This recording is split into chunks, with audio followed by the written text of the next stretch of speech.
دروغ آقای قزوینی در سند روایت بلاذری. جناب بلاذری در انساب الاشراف به صراحت در جلد اول صفحه 586 که وقتی حمله میکنن به خانه حضرت زهرا دم در اعتراض میکنه به خلیفه دوم، ابن الخطاب اتراک محرقا علی بابی، آمده خانه منو به آتش بکشی. قال ذالک اقوا بما جاء به ابوک، برای یا فیما جاء به ابوک، بله ذالک اقوا فیما جاء به ابوک، این در حقیقت برای تقویت دین توست. این تعبیری است که از زبان خلیفه دوم جناب بلاذری عرض کردم در انساب الاشرافشون که 10 جلدی جدیداً چاپ شده در جلد اول صفحه 586 نقل کرده. سند روایتم با مبانی رجالی اهل سنتم صحیحه. بینندگان گرامی، این آخوند رافضی طبق عادت همیشگیش دست به دروغ و تلبیس میزند و روایتی که نزد اهل سنت صحیح نمی باشد را به دروغ به اهل سنت نسبت می دهد و با کمال جسارت اظهار می کند که این روایت با مبانی رجالی اهل سنت صحیح است. جناب آیت الله، آیا شما که ادعای علم رجال دارید و خود را از معدود افرادی می دانید که در حوزه های علمیه علم رجال می داند، هنوز مطلع نیستید که ما اهل سنت هیچ روایتی را بدون سند صحیح قبول نداریم؟ آیا شما نمی دانید که علم جرح و تعدیل و تصحیح و تضعیف یکی از علوم برجسته نزد علمای اهل سنت است که بر اساس آن به روایات حکم می کنند؟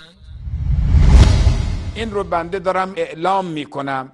بنده به عنوان یک کسی که حدود 40 و خورده سال تو حوزه، 20 سال تدریس، حدود 22 سال گواهی اجتهاد دارم و در رجالم اگر تو حوزه 2 تا متخصص باشه هیچ بنده هستم. جناب علامه علم رجال، بر اساس کدام مبانی اهل سنت این روایت صحیح است؟ در سند این روایت ادعا شده که مسلمه بن محارب از ابن اون و سلیمان تیمی شنیده است که آنان از ابوبکر رضی الله عنه این روایت را نقل نمودند و ای کاش از الفبای علم رجال با خبر می بودید تا می توانستید رجال این روایت را بررسی نمایید که اولا شخصی به نام مسلمه بن محارب مجهول است و روایت وی از ابن اون و سلیمان تیمی در هیچ کتابی ثابت نیست. مراجعه شود به الجرح و التعدیل ابن ابی حاتم جلد 8 صفحه 266. و ثانیاً 2 نفر دیگر که در این روایت ذکر گشته و ادعا شده که آنها خود بدون واسطه این واقعه را ذکر نموده اند چند دهه بعد از ابوبکر رضی الله عنه به دنیا آمده اند. چنانچه مزی در تذهیب الکمال ذکر می کند ابن اون یکی از رجال این روایت است که نام کاملش عبدالله ابن اون است و در سال 66 هجری به دنیا آمده است و بین او و صدیق اکبر رضی الله عنه بیش از 50 سال فاصله بوده است.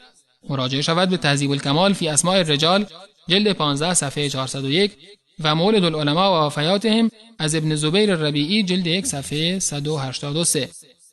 و همچنین سلیمان تیمی فرد دیگری که در این روایت وجود دارد نیز در سال 46 هجری به دنیا آمده و بین ایشان و ابوبکر صدیق رضی الله عنه بیش از 30 سال فاصله بوده است. مراجعه شود به البدایه و الارشاد فی معرفت اهل الثقة و السداد از کلابازی جلد 1 صفحه 310 و تاریخ اسلام از ذهبی جلد 3 صفحه 879. و از آنجا که بین این 2 بزرگوار و ابوبکر صدیق رضی الله عنه بیش از 3 دهه فاصله وجود داشته و واسطه بین آنها و صدیق اکبر رضی الله عنه ذکر نشده، این روایت به دلیل انقطاع سند مورد قبول نیست و اهل سنت آن را طبق مبانی حدیثی خیش ضعیف و ساختگی می دانند.